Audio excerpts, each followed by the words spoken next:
नमस्कार, इन खबर में आपका स्वागत है। 3 कृषि कानून वापस लेने संबंधी बिल संसद में पारित होने के बाद अब एक उत्तराखंड से बड़ी खबर आ रही है कि वहां पे देवस्थानम बोर्ड जो कानून था और जो बनाया गया था बोर्ड, उसे उत्तराखंड की सरकार ने भंग कर दिया है।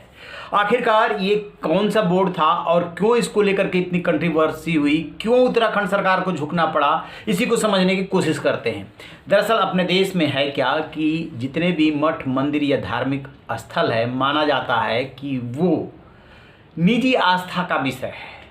हिंदू, मुस्लिम, सिख, ईसाई, पारसी जो भी हैं वो अपनी आस्था के हिसाब से जो मानना चाहें, जो पूजा विधि अपनाना चाहें अपना सकते हैं, अपना धार्मिक स्थल बनाना चाहें बना सकते हैं। इसके लिए सरकार कोई जगह नहीं देती है। अपना फंड जुटाइए और अपनी ज़मीन खरीदिए और उस पर बना लीजिए। लेकिन जो मठ मंदिर पहले से एग्जिस्ट कर रहे हैं और वो अंतर्राष्ट्रीय ख्याति लब्ध है, उसको कई जगहों पे सरकार टेक ओवर की हुई है। यही उत्तराखंड सरकार ने किया था कि वहाँ पे उत्तराखंड में 4 धाम हैं: गंगोत्री, यमुनोत्री, केदारनाथ, बद्रीनाथ, और इससे जुड़े हुए 51 मंदिर हैं। तो जनवरी 2020 में जब त्रिवेंद्र सिंह रावत वहाँ के मुख्यमंत्री थे तो उन्होंने कानून बना करके देवस्थानम बोर्ड बना दिया और इसका कंट्रोल सरकार ने अपने हाथ में ले लिया। अब वहाँ के जो साधु संत पुजारी जो थे वो इसका विरोध उस समय भी कर रहे थे और अभी भी कर रहे थे। ये मामला कोर्ट तक भी गया कि जो निजी आस्था का विषय है, जैसे पहले व्यवस्था चली आ रही थी वो चलनी चाहिए। आप इसको कैसे कंट्रोल ले सकते हैं और धार्मिक स्थलों का कंट्रोल क्यों नहीं ले रहे हैं? तो इस पे भेदभाव के भी आरोप लगे। जबकि त्रिवेंद्र सिंह रावत इस बात पे अड़े रहे कि देवस्थानम बोर्ड जो है व्यवस्था को बेहतर बनाने के लिए किया गया है और इससे व्यवस्था जो है और सुधरेगी न कि बिगड़ेगी। लेकिन साधु संत नहीं माने।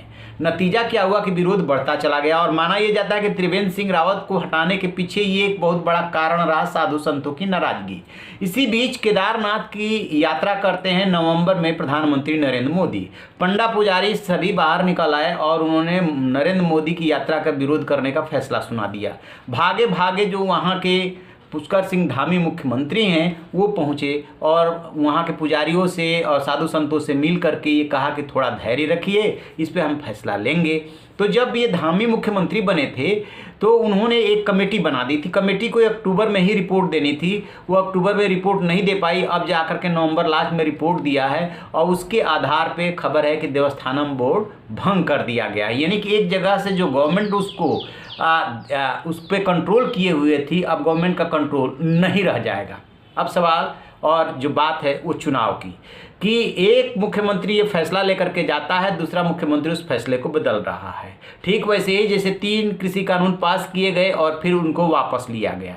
तो कहा जाता है ना कि लोकतंत्र में जो चुनाव होता है वो महापर्व होता है और सरकारों को झुकाने का मौका भी होता है। तो देखिए, उधर किसानों ने मोदी सरकार को झुकाया और इधर साधु संतों ने जो है धामी सरकार को झुकाया कि ये आप जो है ऐसे नहीं चला सकते कि एक हिंदुओं के जो है जितने धार्मिक स्थल है उसको तो आप सेंट्रलाइज कर दे, उसको तो अपने हाथ में ले ले और बाकी जो है उनके हाथ में रहे जिनके आस्था का वो विषय है। ऐसा नहीं हो सकता।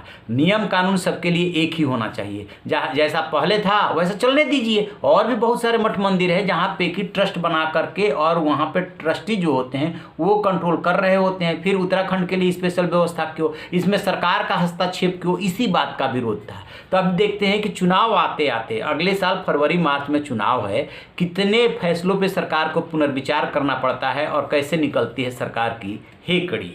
तो रहिए ना बेखबर, देखते रहिए इन खबर। Thank you.